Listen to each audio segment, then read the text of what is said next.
যে মানুষটি না জেনে পৃথিবী বদলে দিয়েছিল।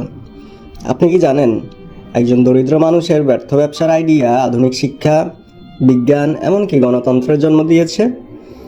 এটি ইতিহাসের এক সত্য ঘটনা, যা পৃথিবীকে চিরতরে বদলে দিয়েছে।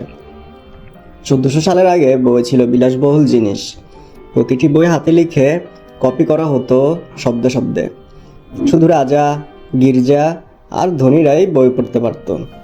সাধারণ মানুষ জ্ঞানের কাছেও যেতে পারত না।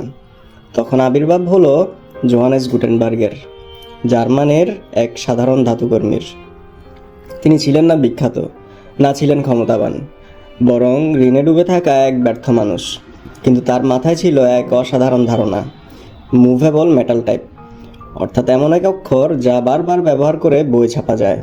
1454 সালে তিনি ছাপালেন ইতিহাসের প্রথম গণহারে মুদ্রিত বাইবেল। আর তখনই সব কিছু বদলে গেল।